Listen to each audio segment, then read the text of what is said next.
Alors du coup, une autre question que je me suis personnellement posée, et Mhm. je pense que beaucoup se la posent également, est-ce qu'il faut savoir bien dessiner pour créer des mind maps? Alors, il vaut mieux avoir fait 2 3 ans de beaux-arts, c'est possible. Non, je plaisante. Tu nous as fait peur là. Euh, non, non, en fait, alors il y a plusieurs points de vue sur le sujet. Moi, je ne suis pas un dessinateur, j'aime pas le dessin artistique. Je parlais encore avec une connaissance dernièrement qui, lui, est un vrai artiste, pluridisciplinaire, vidéo, photo, dessin. Et il me montrait comment il faisait, par exemple, il avait fait une tête de gorille, magnifique, toute texturée en noir et blanc, là, au crayon à papier. Je dis, ah ouais, c'est magnifique, c'était vraiment beau. Et je lui dis, mais t'as mis combien de temps à faire ça? Et regarde, il me dit ça, 3h30, 4 heures à peu près. Et moi, c'est pas possible. Je vais pas mettre 3 4 heures à faire un dessin. Et en fait, le dessin pour la Ouais. pensée visuelle, on ne cherche pas à faire quelque chose de beau, d'artistique, on cherche à transformer une idée, un concept, en dessin simple, en pictogramme. Et ça, en une demi-heure, 1 heure, ça s'apprend. On a toute la méthodologie. Et après, charge à chacun de faire sa banque de pictos qu'il va utiliser au quotidien. Et j'invite les gens à regarder ce que je fais sur mon site ou sur ma chaîne YouTube. La plupart des dessins que je fais, ce sont que des formes très simples à reproduire. Et du coup, ça n'est pas une compétence en dessin plus important. C'est une compétence d'esprit de synthèse. Et ça se développe par la pratique. Esprit de synthèse qui est également essentiel pour les techniques de mémorisation, on va dire, mentale, parce que pour faire, par exemple, pour utiliser le palais mental pour retenir des discours, il faut également avoir un esprit de synthèse. Il faut avoir les mots-clés pour mettre Et, dans ces différents lieux. Il faut mettre les mots-clés. Donc, ce sont ces mots-clés-là qu'on va reporter sur un mind map ou sur un sketch note. effectivement. Donc, au moins, tu nous as rassurés. Au moins, on sait qu'on peut commencer sans avoir un talent artistique particulier. Je rajouterais même, c'est même mieux parfois. D'accord. Je pense à un confrère qui a fait une formation dans une école de designer et il s'est dit bon pour la partie picto ça va être facile quoi. Et en fait c'est là où c'est la formation où il a vraiment eu le plus de mal à faire passer le message parce que les designers ils font des dessins par un peu comme des artistes là où ils travaillent sur des lignes de force comme ça ils font 50 traits pour faire une ligne et Oui. quand on fait une prise de notes sous forme de sketch note ou sous forme de mind map en live on n'a pas 5 minutes pour faire un pictogramme, il faut que ça aille vite. Donc si vous ne savez pas dessiner du tout, c'est encore mieux. Vous allez apprendre le dessin pour la pensée visuelle, qui est quelque chose de très spécifique. Vous allez voir combien c'est simple et c'est accessible à tout le monde. Alors, une autre question. Mhm. Combien de temps, en moyenne, bien sûr, ça te prend pour créer une mind map? Alors ça, Même si je pense c'est que une c'est bonne très question. simple. C'est une bonne question. Combien de temps ça prend? Ça va dépendre de l'objectif. Encore une fois, c'est un outil de gestion de l'information.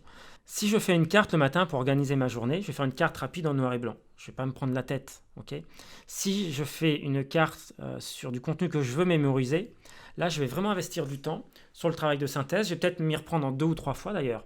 Faire une première carte, une carte brouillon, la refaire une au propre pour faire ce que j'appelle une carte de référence où là je vais mettre de la couleur, je vais m'appliquer, chercher des bons pictos, etc.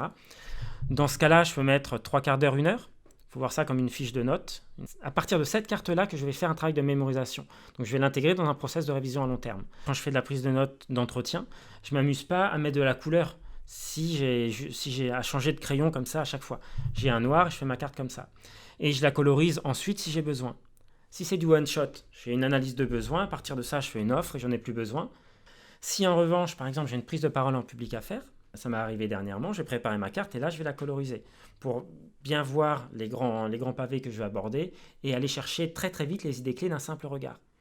Donc ça peut être très rapide, 5 10 minutes, à un peu plus long, 3 quarts d'heure, 1 heure, si c'est vraiment une carte de référence. D'accord. Mais oui, donc effectivement, 45 minutes pour avoir un support qui va durer, c'est vrai que ça peut Mm. c'est quand même un sacré gain de temps, surtout quand on doit réviser, on va dire, des informations assez condensées, par exemple un cours, ou alors qu'on veut retenir un Mm. livre. C'est vrai que 45 minutes, on va dire que c'est un très bon ratio. Ça peut rapporter gros, hein. Je peux te donner un exemple très concret d'utilisation, par exemple dans les études. J'ai mon fils qui a passé son bac il y a 2 ans.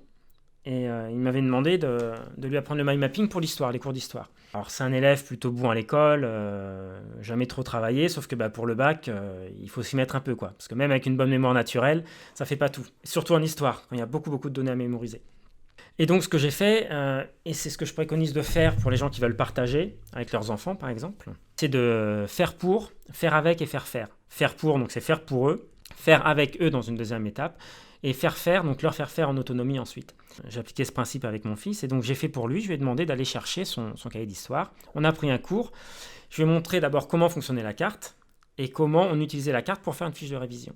Et je lui ai montré comment je choisissais les mots-clés, comment je les mettais en œuvre sur la carte, comment je faisais les pictos, etc. Comment aller chercher des idées de pictos. Et après, je lui ai dit, on va le faire ensemble, tu prends le cours et tu l'as fait et on l'a fait ensemble. Et là, c'est lui qui l'a fait, mais j'étais à côté de lui pour corriger.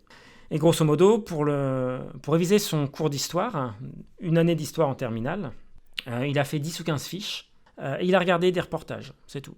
Après, si on veut vraiment mémoriser avec la carte, on va utiliser la carte dans un process de mémorisation à long terme. Donc il a fait ça. Sincèrement, il a vraiment pas transpiré pour ses révisions. Et au final, il a eu 19 en histoire au bac. Ah oui, quand même. Donc je me dis qu'il a bien fait de faire le mind map pour l'histoire. Voilà. Ça s'y prête moins pour les mathématiques, par exemple, mais ça peut très bien s'y prêter pour la physique. Ah ouais, effectivement. Donc là, 19 en histoire, Mais je vous laisse imaginer pour le reste. je mets un bémol, il a eu la chance d'apprendre avec moi et de voir tout de suite comment on faisait des cartes mentales. Il y a des erreurs à éviter, c'est par exemple mettre plusieurs mots, mettre des phrases sur des branches. Faut surtout pas faire ça. Il faut aller chercher les mots-clés, vraiment identifier les idées clés et les restructurer ces idées clés de façon logique pour retrouver la structure du contenu. Et c'est ça qu'on va mémoriser. Et si on passe bien par ça et si on apprend à faire ça correctement, ça facilite et la création de la carte, et la relecture, et la révision si c'est pour mémoriser. D'accord. Alors, rentrons dans le vif du sujet. Quels sont les ouvrages, alors tu en as donné déjà quelques-uns, mais quels sont les ouvrages que tu conseillerais pour pouvoir débuter dans les mind maps? Dans les mind maps, comme je disais, je ne suis pas fanat des livres. Moi, j'ai beaucoup aimé Une tête bien faite, parce qu'on voit les bases de la lecture rapide, de la mémoire et des mind maps. Et quand on me pose la question, j'invite souvent les gens à regarder ce livre-là. Je ne sais pas si vous arriverez à faire des cartes correctes avec, mais en tout cas, ça vous donne une idée de comment on peut le faire et surtout comment tout ça, ça peut s'articuler ensemble. Ce que j'appelle l'efficience cognitive, du coup. Comment on peut mieux gérer l'information grâce à ces 3 outils. Alors, du coup, tu as déconseillé cela, mais est-ce qu'il y a des logiciels que tu conseillerais pour pouvoir créer des mind maps? Alors, je n'ai pas déconseillé. Je vais préciser mon propos. Non, c'est très bien, ça peut être mal interprété. J'invite les gens à ne pas commencer par apprendre le mind mapping avec de la carte numérique, avec un logiciel. Parce qu'en fait, l'ordinateur va faire un travail de façon automatique et c'est tout ce travail-là que votre cerveau ne va pas faire. Et vous allez passer à côté de plein de choses. Il faut le vivre en formation pour comprendre ce que je dis. Et j'ai eu tellement de personnes qui ont fait ça, et moi le premier, qui se disent « Ah ouais, si j'avais su, je serais venu avant et j'aurais fait les cartes rapidement à la main. » Par contre, il y a des applications, quand on a des cartes évolutives, par exemple en gestion de projet, c'est pas forcément très judicieux de faire sa carte à la main, parce que le projet peut évoluer, etc. Et on va pas refaire sa carte à chaque fois qu'il y a une branche qui change. Par contre, si on veut mémoriser, ce qu'on a mémorisé en général, c'est un peu gravé dans le marbre. Ça va pas évoluer dans les mois qui viennent. Donc le fait de faire ça à la main, on va renforcer tout l'aspect mémoire kinesthésique, investissement kinesthésique qui est vraiment fort. Quand on a besoin de cartes informatiques, moi j'utilise Xmind, Xmind. Donc il y a 2 versions. Il y a Xmind 8 qui est une version qu'on installe sur un ordinateur, dispo sur PC, Mac et Linux. Et ils ont sorti une autre version, Xmind Zen, qui peut s'installer sur n'importe quel support, téléphone, tablette, quel que soit l'OS. Voilà. J'utilise maintenant de plus en plus Xmind Zen. L'avantage d'Xmind 8, c'est que c'est un freemium. On a une version gratuite qui est très complète pour faire des cartes. Et après, la version payante qui n'est pas très chère pour un logiciel de mind mapping. De mémoire, c'est une centaine d'euros. Sachant que normalement, c'est plutôt aux alentours de 350-400, les logiciels de mind mapping. Pour des fonctionnalités pro que je n'utilise jamais. Voilà, je le précise clairement. Pour faire des cartes, vous n'avez pas besoin des fonctionnalités pro. Donc Xmind 8, je précise, installé sur son ordinateur. Maintenant, j'utilise beaucoup Xmind Zen. Malheureusement, pour les utilisateurs, les clients, ils ont changé de modèle économique et ils sont passés sur la formule d'abonnement. 60 € pour 6 mois et 100 € pour l'année, je crois. Le gros avantage, c'est que je travaille sur l'iPad, je travaille sur le Mac, tout se synchronise, voilà. En termes de flux de travail, moi, c'est une utilisation pro. Et la version gratuite d'Xmind Zen, elle est vraiment, vraiment légère. Donc, si vous êtes étudiant, par exemple, si vous voulez tester, Xmind 8 est très bien. Après, il y a d'autres logiciels. Il y a Mind Manager de Mindjet.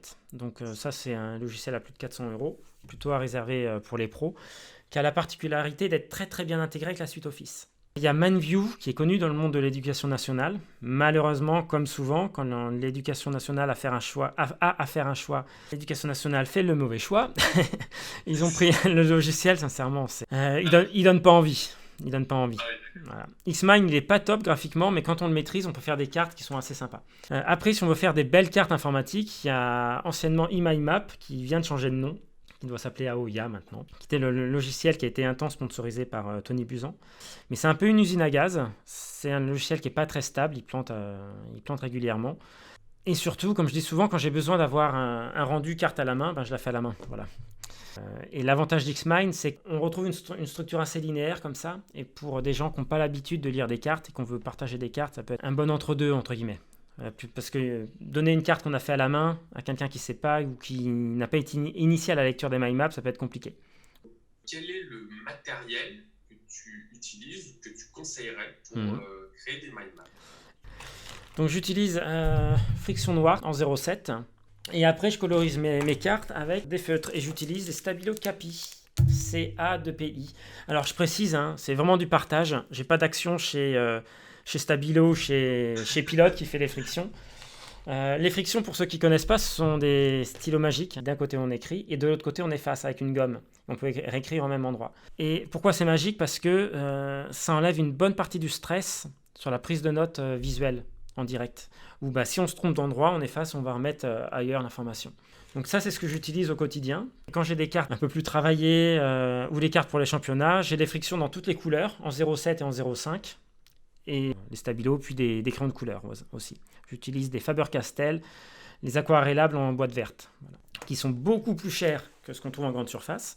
Quand je dis beaucoup plus cher, c'est qu'une boîte de 12 stylos, ça va coûter une quinzaine d'euros, 15-20 euros. Et c'est du matériel qui va durer des années. Voilà, les crayons de couleur, on utilise ça pour remplir des branches ou pour faire des effets. Mais c'est une chose que je dis en formation.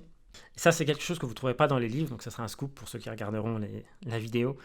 C'est pas anodin d'investir quelques euros supplémentaires dans du matériel de qualité, quel que soit le matériel que vous utilisez ou le domaine de compétences.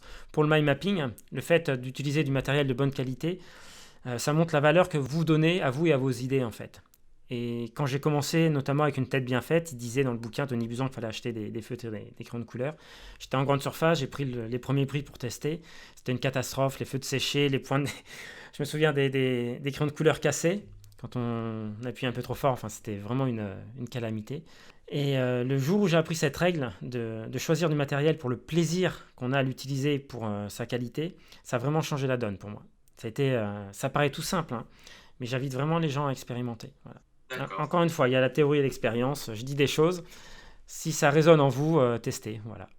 Oui, c'est ça. C'est vraiment habituez-vous à créer des mind maps, à utiliser des techniques de mémoire. C'est vraiment tout est dans le test, mais encore une fois, et comme Cyril nous le dit, il ne faut pas le faire par corvée. Il faut vraiment le faire par plaisir et comprendre tous les bénéfices qu'il y a derrière chaque technique et chaque mind map.